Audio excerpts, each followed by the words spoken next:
Hello, everybody. This is Matthew Brand. Welcome to the Man and Creek podcast. And today I want to talk about the Kyle Rittenhouse and Ahmaud Arbery trials. Two big major trials going on in the United States right now.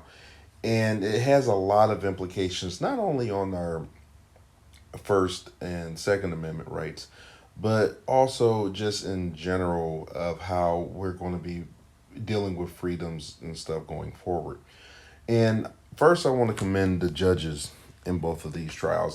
They are doing a magnificent job of being fair and orderly, in my opinion, right? Where sometimes you see these judges, it doesn't really seem like that's the case.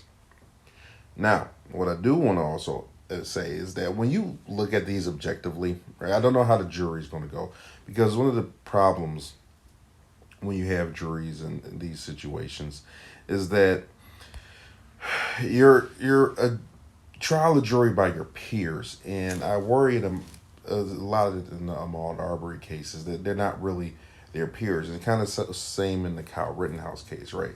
Um, they're basically the people that they're dealing with, or the people who are doing the judgment in these situations, are kind of not really representative of one half of the party, right? Like the in prosecution in the Ahmaud Arbery case, right, are dealing with people.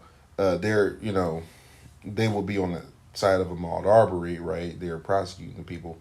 On the other side, they may be more in line with them. All it takes is one, I would say, bootlicking, um, uh, kind of a supporter of a certain, I would say, political sphere, right, to get them off. On the other hand, when you have the Kyle Rittenhouse case, which I think is pretty cut and dry, right? He's the defendant, so the leniency is kind of on his side, but still, it's not necessarily the people in his wheelhouse. However, it almost seems like this case could easily be dismissed with prejudice. The reason being is that it's kind of at this point overwhelming evidence in favor of Kyle Rittenhouse, at least as far as the murders go. Now, some people may say, "Oh, well, the first person, right?" So the last three people that were involved in that kind of shooting situation, that was different. When he got jumped when he was running away, because you can kind of question back and forth why they did it, but they're not the ones on trial. He is. And from his perspective, it's obvious it was self defense. But the first person, a lot of people, they're kind of going with this, maybe, maybe not, kind of questioning. However, in most situations, when there's a type of defense situation, if you had took like a police, FBI, almost any other type of person, with that small time frame, that small window of everything that's going on, and you have a fight and all that kind of stuff, people aren't really expected to make those flash decisions. And in that situation, it's pretty certain that someone's going to feel like, if I was in that situation, I'd do the same thing, right? On the jury, right? A reasonable person may feel the exact same way. And you don't have to have the entire jury agree. You just would have to have them agree otherwise, and that would be very hard. So it seems like Kyle Rittenhouse may get some charges on him, but it doesn't look like he will get those murder charges, right? It's not like it doesn't seem like he came there looking to do such a thing. But with Ahmaud Arbery, I think the case is pretty cut and dry, that these people were not in any form of moral right. Now, with one guy, they're just saying, he doesn't know what's going on. He was just kind of in the group. I honestly, I don't think he should get off like scot free, but I don't think his life should be ruined over whatever particularly happened. Like, he was just kind of like in the backup recording, probably didn't even know it was going to go that far, just kind of gathering evidence for what they were going to do, and wasn't expecting that. That's my honest opinion. That not the father and son duo, the guy who did the recording. Now for the father and son duo. Now that's just blatantly wrong, right? There's nothing you're really getting out of it. The only reason I would see, like, okay, you should chase a guy down like that, in my personal opinion, right? If you chase a guy down like that, is if they had did something, that hurt someone you love, right? Something you very much cherish. These people were not personally, and this is to their excuse, right? Now, I believe they actually believe they were at the time because, well, I think the case, unless something changed uh, with the information, I believe they had a some type of weapon or gun or something in the back of their truck that got stolen, and they might have wanted to question him over that, and they're, using the house as an excuse to be like, oh, that might be the guy, and then chase him down and whatnot to question him. And things got farther than they wanted it to. But it's regardless. They meant to go, chase him down. They meant to, put him at gunpoint. They meant to do all of that. It To me, that's almost clearly murder. I really don't see any other way to look at it. The reason, it can't be manslaughter because it's not like they meant otherwise. Like, okay, we're gonna hit him upside the head with the bag of the gun, and he ended up dying. Right? No, they pulled a gun on him and shot him, and maybe they didn't mean for it to go that far, but it's not like they put him in enough consideration to make sure it didn't go that far. There was really nothing. Right? There's nothing so precious to go and chase a dude down like that, right? Take race and whatever out of it. Now, speaking of race, that comment the defense made about the black pastors, that was nuts. I can't believe this man, and this is why I worry about the jury and the people and the whole situation with this trial, because if they're in such a screw up cousin fuck area of Georgia, right, where somebody feels like they can utter that out of their mouth, that to me blows my mind. And he thought he was saying it respectfully, but just the fact that people utter stuff like that. And this is an educated trial lawyer, right? This is not the defense. This is not a. I mean, it is the defense, but he's the lawyer, right? It's not the defendant, right? This is not Bob that they hired to come up for a witness. Even the lady who was giving her testimony, who said, well, no, let's not be racist. This is what the kind of people you're dealing with. That's what worries me in this trial. That's really what worries me in this trial when it comes to the jury, because all it takes is a few people that just feel that exact same way, like he needs to go.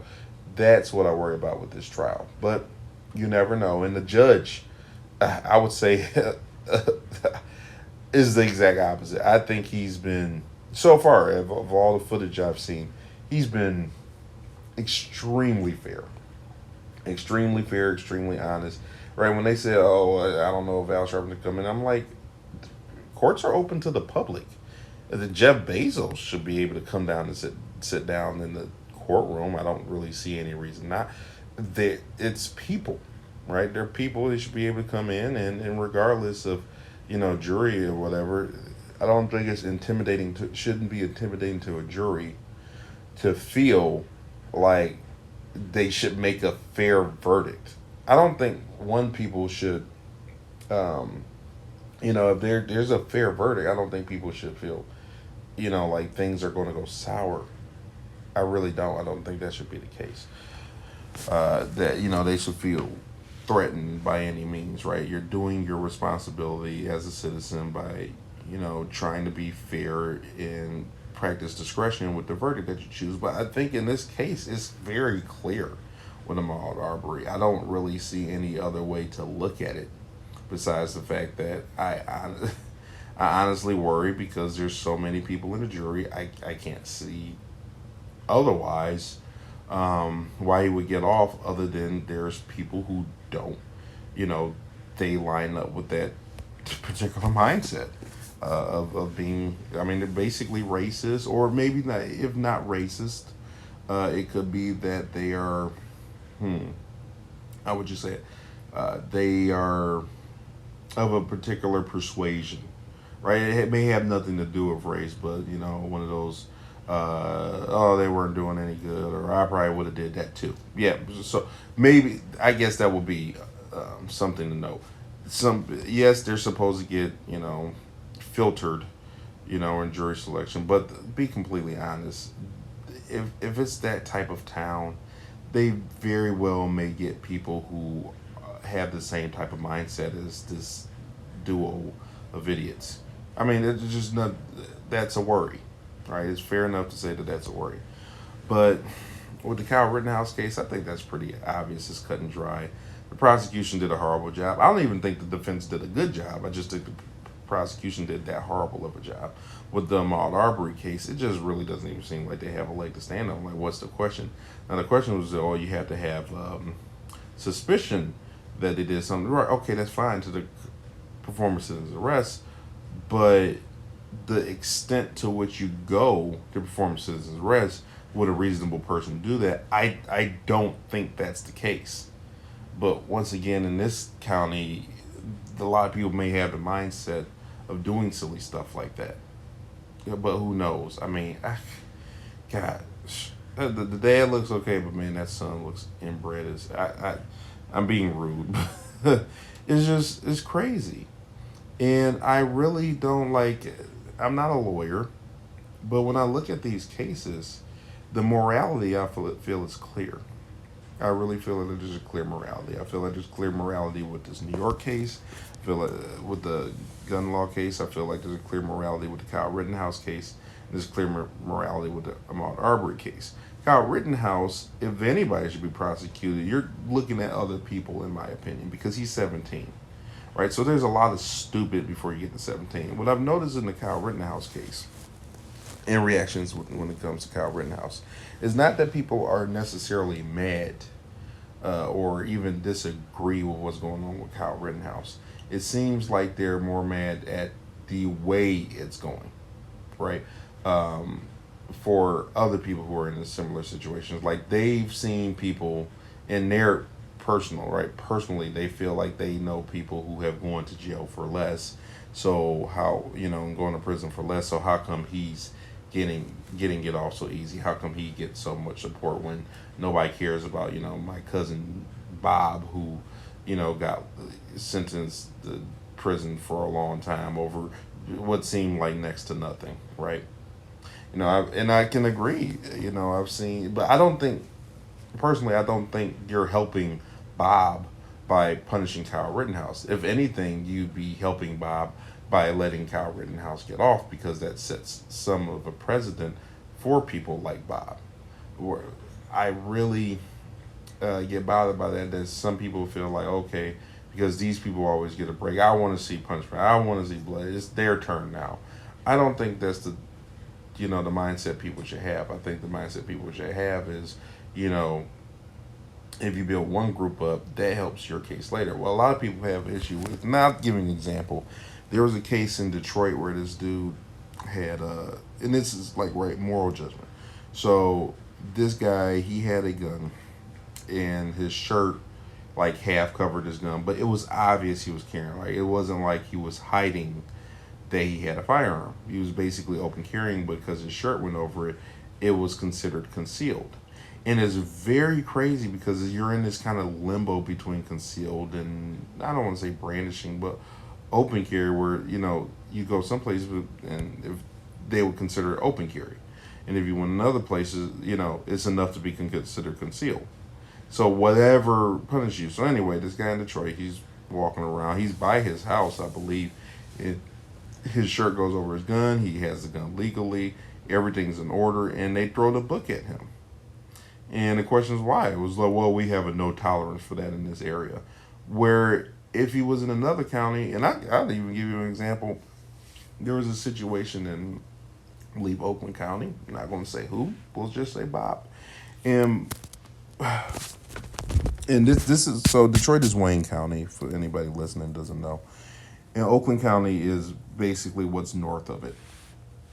And depending on where you are in Oakland County will depend maybe on how to handle it.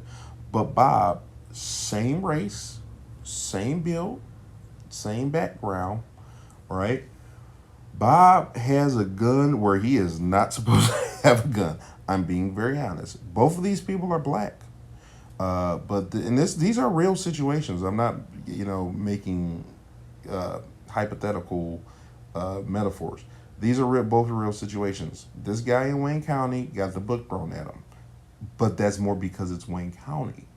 But Bob over, and I'm making names up, but the one who had the shirt that came over the gun, that was a public news story. I'm just not going to say his name.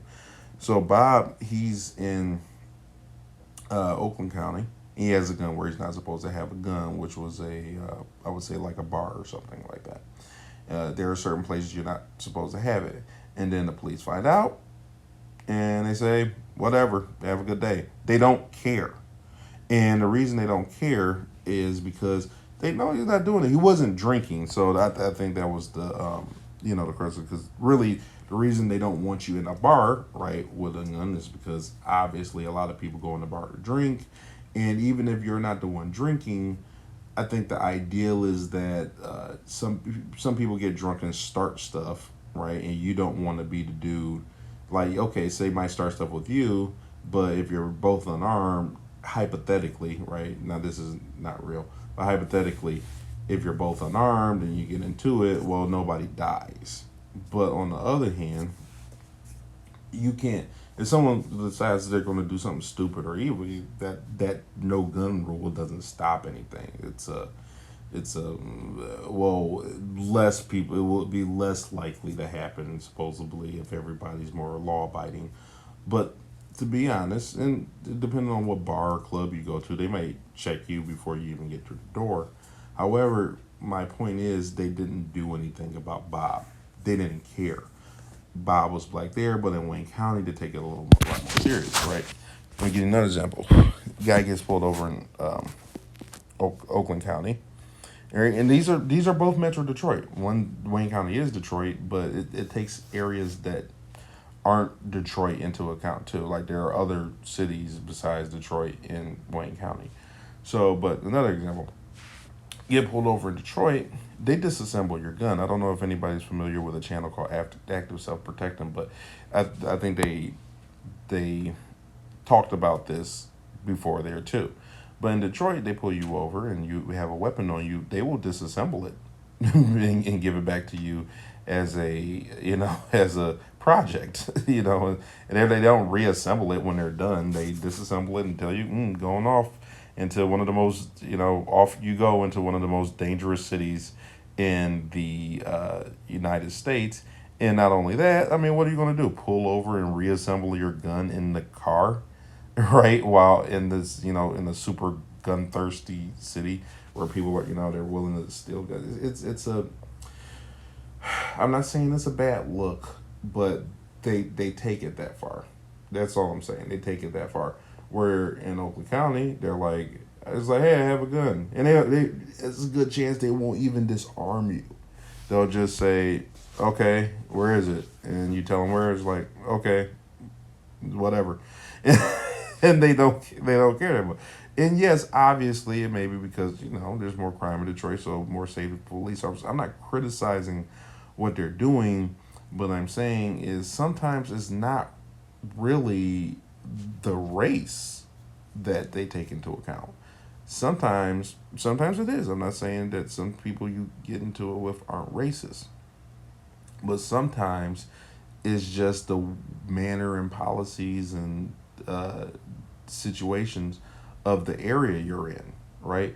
I remember when I was very, very young, and it's changed since then, but when I was really young, there was this stop sign that was really far back away from the corner. Or I'm sorry, there was this no turn on red sign that was really far back away from the corner. And a lot of people in the area were getting tickets because when they parked up at the corner, if you weren't familiar with the area, you pass this no turn on red sign. And when you're parked, you look around, there's nobody there, especially, it's super early in the morning or super late at night. You turn your blinker on, you make a safe turn on red, and then next thing you know, you see a cop behind you, and then they would write you a ticket where you would think a lot of times they would just be like, hey, just so you know, there's a no turn on, because it's not, what you're doing isn't dangerous. It's meant to be dangerous. It's meant to be more control factor for a area where there are a lot of accidents. However, when there's nobody around, there's no cars, you're the only person on the road, you and that officer who's hiding in the parking lot across the street somewhere at the Macaroni Grill, if that's even open anymore. I don't think it is, but you make that right, And then basically, I mean that you're the only two people in the world, so you didn't put anybody in danger. You weren't doing anything dangerous, but it's their policy at the moment to write you a BS ticket instead of giving you a, so it's because to me it's something that's obvious a warning, but that's their policy at the moment, right? And a lot of times police will let you go, especially if the things you're doing they don't have the most concrete evidence, or you don't bury yourself when you get pulled over when they ask what you're doing. So to me, to be completely honest, a lot of the times these cases, and the reason I'm bringing this up about this Kyle Rittenhouse case is a lot. That's really all I've really heard about the wanting Kyle Rittenhouse to be guilty. They want him guilty because it's not like he shot. Let's be very honest. He didn't do a mass shooting, right? It's not like he did some crazy, outlandish mass shooting where he was just shooting people at random that he didn't like. It's not like he did, shot. Let me just be honest. He's not like he shot black people, right? Like, so there's some type of racial tension about the whole situation. As a matter of fact, I think the guy he was shot was a white dude saying the N word over and over again, right? So, what are we getting at when people are mad at Kyle Rittenhouse, right? Because if it was Bob, they would just been like, free Bob, right? But because it's Kyle Rittenhouse, because he's, I guess, white, maybe, or that's the only thing I can really get at. But that coupled with the fact that they know people who they probably care about, or they've seen it in a situation, they fear it's unfair. They feel like it's that white privilege. This is a clear textbook example of the white privilege that, they've been talking about for so long. And I've seen people like bury themselves in situations because they believe so much. And I'm not saying there's no such thing as, things going better for you because you're white in certain situations. But what I'm getting at is sometimes people bury themselves because they believe so much that they don't have rights as a black person, that they rather nobody have rights, right? Instead of trying to expand your rights, nobody nobody gets them, right? Since we don't have rights, I feel we don't have rights. I don't want anybody to have them. As opposed to, we should all, right, have as many rights and freedoms as possible. But people think differently. So if you think differently, I want to know what you think. If any rare few people who may listen to this, you let me know what you think. Anyway, thanks for tuning in. I hope you have a fantastic night. Peace.